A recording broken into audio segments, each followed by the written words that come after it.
মাপ চাও আল্লাহর কাছে।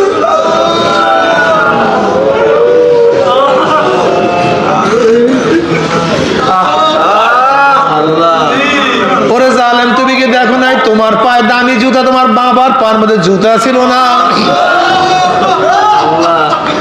ওরে জালেম, তুমি কি দেখো নাই তোমার গায়ে সুন্দর জামা, তোমার বাবার গঞ্জি ছিল না?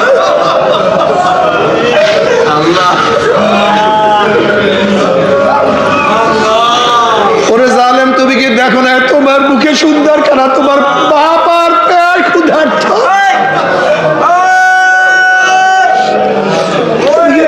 তোমার বাবার পেটে ক্ষুধা, তুমি কি দেখো নাই তোমার বাবা ক্ষুধার্ত, তোমার সামনে খানা?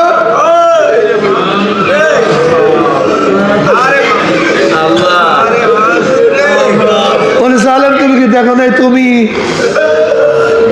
পড়াশোনা করো, তোমার বাবা মূর্খ, সে রিক্সা চালাইয়া, ঠেলা গাড়ি ঠেলিয়া, কৃষি কাজ করিয়া, অক্লান্ত পরিশ্রম করিয়া তোমাকে টাকার যোগান দেয়, তুমি শিক্ষিত হও, তোমার বাবা মূর্খ। তুমি কি দেখো না তোমার বাবা অসুস্থ, কি তোমাকে সুস্থ করার জন্য নিজে চিকিৎসা গ্রহণ করে না, তোমাকে চিকিৎসার ব্যবস্থা করছে? ত্যাগী হওয়া লাগবে, ভোগী না, ত্যাগী। ত্যাগের দাম না ভোগের দাম? মায়ের সবচেয়ে বড় ত্যাগী দেখে মা দামি হয়ে গেছে। মা সবচেয়ে বড়, কথা কয় না? বাবা সবচেয়ে বড় ত্যাগী, এর জন্য বাবা দামি হয়ে গেছে। মা আমাকে কত কষ্ট করিয়া গর্ভ ধারণ করছে, যেই চেষ্টা, যেই সাধনা, যেই কষ্টের কোনো শেষ নাই, সীমা নাই। কত মা জন্ম দেওয়ার সময় মারা গেছে। আল্লাহ, আমি দেখি একটা মা বাচ্চাকে নিয়ে যেই ব্যাপারে কষ্ট করে,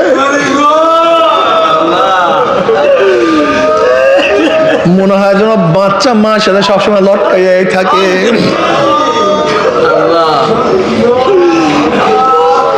একটা মা তার বাচ্চাকে বড় বানাবার জন্য যেই পরিমাণে ত্যাগ করে,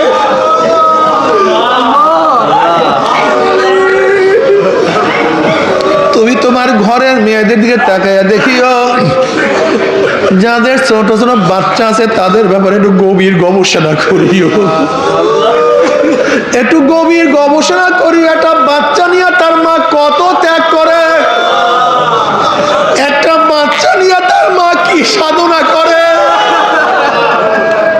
আল্লাহ, ওই মা ঠিক মতো রাত্রে ঘুমাতে পারে না, মা ঠিক মতো খাইতে পারে না।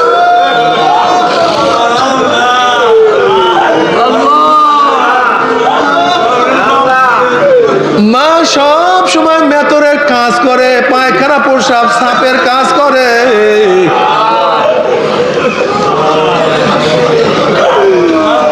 ওরে সন্তান বড় হইয়া সেই মার উপর অত্যাচার অবিচার করো, তোমার সে বড় জালেম আর দুনিয়া থেকে হইতে পারে না। এই জন্য নবী আলাইহিস সালাম বারবার বলেন, জলামাকা ওয়াইন জলামাকা ওয়াইন জলামাকা। আমার নবী আলাইহিস সালাম তিনবার বলেন, ওয়াইন জলামাকা ওয়াইন জলামাকা ওয়াইন জলামাকা। যদি বাপ মা তোমার উপরে জুলুম করে, তোমার উপরে জুলুম করে, তোমার উপরে জুলুম করে, আল্লাহ, তারপর বাপ মার অত্যাচার অবিচার করা যাবে না, খারাপ ব্যবহার করা যাবে না। আমার মা আমার জন্য এমন কোন ত্যাগ নাই যে ত্যাগ করে নাই। ওরে মায়ের উপরে জুলুম করিও না, ওয়ালা তাকুল্লাহুমা উফির ওয়ালা তানহারহুমা, এমন ব্যবহার করিও না। বাবা মা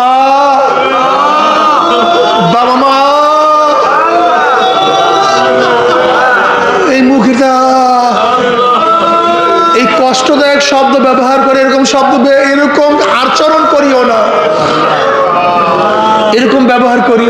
মা যেন কষ্ট না পায়, বাপ মা যেন কষ্ট না পায়।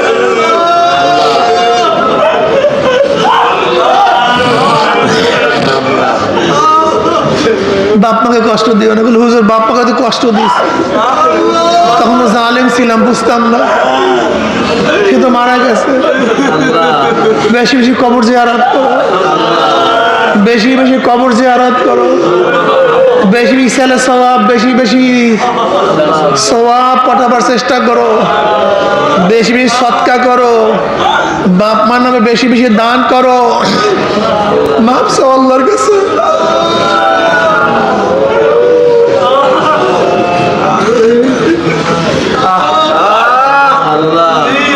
ওরে জালেম, তুমি কি দেখো নাই তোমার পায়ে দামি জুতা, তোমার বাবার পায়ের মধ্যে জুতা ছিল না? ওরে জালেম, তুমি কি দেখো নাই তোমার গায়ে সুন্দর জামা, তোমার বাবার গঞ্জি ছিল না?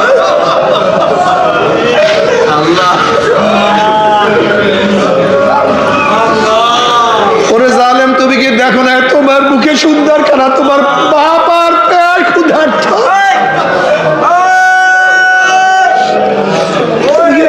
তোমার বাবার পেটে ক্ষুধা,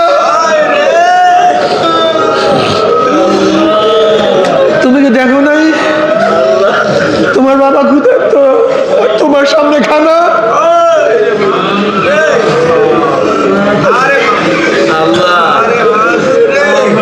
ওরে জালেম, তুমি কি দেখো নাই তুমি পড়াশোনা করো, তোমার বাবা মূর্খ, সে রিক্সা চালাইয়া, ঠেলা গাড়ি ঠেলিয়া, কৃষি কাজ করিয়া, অক্লান্ত পরিশ্রম করিয়া তোমাকে টাকার যোগান দেয়, তুমি শিক্ষিত হও, তোমার বাবা মূর্খ। তুমি কি দেখো না তোমার বাবা অসুস্থ, কি তোমাকে সুস্থ করার জন্য নিজে চিকিৎসা গ্রহণ করে না, তোমাকে চিকিৎসার ব্যবস্থা করছে?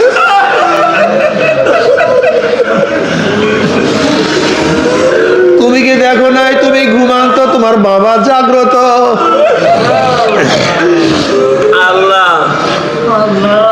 তুমি কি দেখো নাই তোমার সুস্থতার জন্য তোমার বাবা তোমার জন্য তার রক্ত বিক্রি করিয়া দিছে?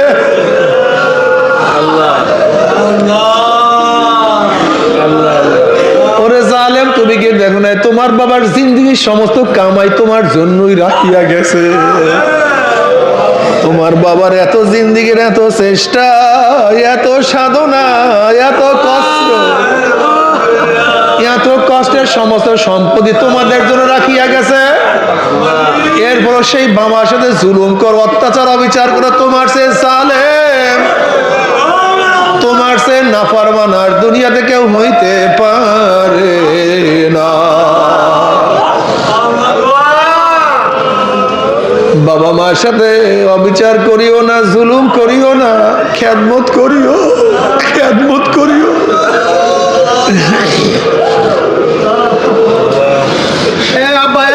তোমার কি বুখারীর মধ্যে রওয়ায়াত দেখো নাই?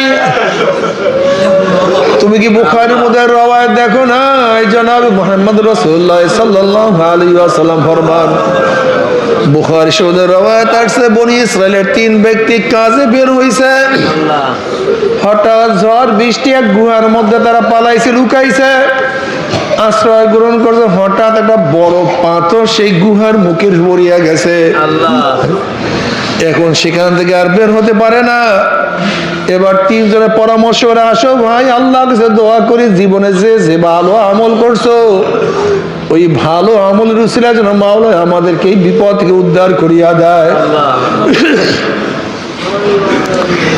একজন বলেছে, মাওলা হে তুমি জানো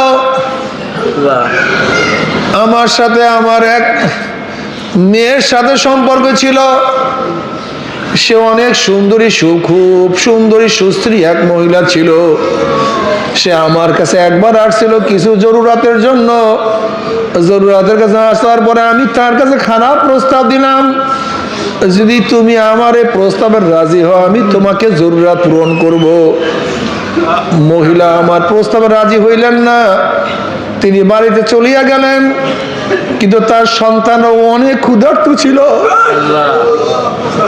তার স্বামী অচল ছিল, বিকলাঙ্গ ছিল, কামাই করতে পারত না। মা সন্তানের জন্য কামাই করার জন্য গেছে, নিশ্চয়ই কিছু নিয়ে আসবে। যখন মা খালি হাতে সন্তানের কাছে গেছে, সন্তানগুলি চিল্লাইতেছে, ক্ষুধার্ত অবস্থায় তার কাছে রোনাজারি করতে আছে, বারবার তার সাথে গড়াগড়ি করতে আছে। ওই মহিলা সহ্য করতে পারে নাই, যেহেতু তার প্রয়োজন অনেক বেশি ছিল, তার স্বামীও কামাই করতে পারে না, সন্তানরা অনেক বেশি ক্ষুধার্ত। আমার কাছে আবারও আসছে, আমি দ্বিতীয়বার আবারও খারাপ প্রস্তাব দিলাম, কিন্তু মহিলা এবার সন্তানের দিকে তাকাইয়া রাজি হয়ে গেল। যখন আমি খারাপ প্রস্তাব বাস্তবায়নের জন্য উঠলাম, অমনি মহিলার সমস্ত শরীর কাঁপা, বলছে আল্লাহকে ভয় করো। আমার মধ্যে মাওলার ভয় চলে আসছে, আমিও মাওলার ভয় ছেড়ে দিলাম এবং তার পর্যাপ্ত চাহিদা আমি পূরণ করলাম।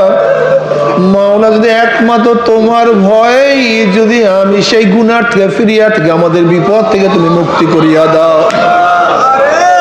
অমনি পাথর কিছু অংশ সরিয়া গেছে, কিন্তু বের হওয়ার মতো উপযুক্ত হয় নাই। এবার দ্বিতীয় ব্যক্তি বলছে, মাওলা তুমি জানো আমি এক ব্যক্তিকে কাজে রাখছি, আমি তার সাথে বললাম তোমার প্রতিদিনের মজুরি এই পরিমাণ। ওই ব্যক্তি ভোরের থেকে কাজ শুরু করছে, দুপুর বেলা আর এক ব্যক্তি আসছে, সেও দুপুর বেলা কাজ শুরু করছে। আমি সন্ধ্যাবেলা উভয়কে সমান পরিমাণ আমি প্রতিদান দিলাম। আল্লাহ, কিন্তু যেই ব্যক্তি ভোরের থেকে কাজ করছে সে ব্যক্তি বলতে আছে, আমি ভোরের থেকে কাজ করছি, তুমি আমাকে যেই প্রতিদান দিছো আর দুপুর বেলার থেকে যেই ব্যক্তি কাজ করছে তুমি একই প্রতিদান দিছো। এখন আমি বললাম তোমাকে তুমি কম দেইনি, আমি তোমার পাওনা তো ঠিকই দিয়ে দিছে, আমি তাকে বেশি দিছি। কারণ না, তুমি তাকে বেশি দিলা কেন? আমি তোমার প্রতিদান নেব না। সে ব্যক্তি চলিয়া গেছে, কিন্তু আমার সেই তার প্রতিদান দিয়ে আমি ব্যবসা করলাম, অনেক কিছু হয়ে গেল, অনেক ছাগল, অনেক দুম্বা। অনেক দিন পরে সেই ব্যক্তি আসিয়া বলছে আমার প্রতিদান দাও, আমার মজুরি দাও। আমি বললাম এগুলো সবই তোমার। ওই ব্যক্তি সব কিছু নিয়ে গেছে, আমাকে কোনো কিছুই রাখলো না, সব কিছু নিয়ে গেছে। আমি আর বাধাও দিলাম না। আল্লাহ তোমার জন্য যদি আমি ওই ব্যক্তি সব কিছু দিয়া থাকি, তাহলে এই বিপদ থেকে তুমি আমাকে রক্ষা করো, আমাদেরকে রক্ষা করো। পাথরে কিছু অংশ সরিয়া গেছে। এবার তৃতীয় জন বলছে, মাওলা হে তুমি জানো আমি বকরি পালি, ভেড়া পালি। একদিন আমার মা, আমার বাবা তেনার ঘুমায়া পড়ছেন, আমি দুধ নিয়ে গেলাম, বকরিগুলা মাঠে ছাড়িয়া গেলাম, ভয় ছিল হিংস্র প্রাণী, নেকড়ে প্রাণীরা আমার বকরিগুলি খাইয়া ফেলবে।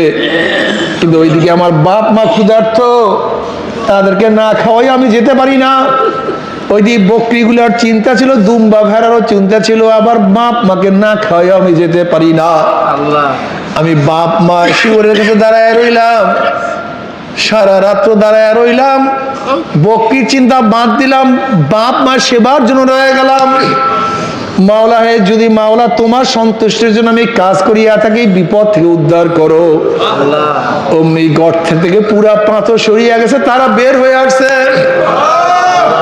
যেখানে বাপ মা সেবা এত দামি, সেই বাপ মার সাথে বেয়াদবি করো, সেই বাপ মার সাথে খারাপ ব্যবহার করো, সেই বাপ মাকে শ্রদ্ধা সম্মান করো না, তোমার সে বড় জালেম আর কেউ হইতে পারে না। নবী আলাইহিস সালাতু ওয়াস সালাম ফরমান, যেই ব্যক্তি বাপ মাকে পাইল অথবা তাদের মধ্য থেকে একজনকে পেয়েও তাদের সেবা শুশ্রূষা করিয়া জাহান্নাম থেকে নিজেকে বাঁচাইতে পারলো না, তার উপরে আল্লাহ পাকের লানত গজব। নবী আলাইহিস সালাতু ওয়াস সালাম বলেন আমিন। কাজে রমজান মাসের 10 তারিখ চলিয়া যাইতে আছে, যাইয়া রহমত পাইলাম কি পাইলাম না, গুনাহ খাতা মাফ করাইতে পারলাম কি পারলাম না, আমার জন্য খাস করিয়া দোয়া চাই।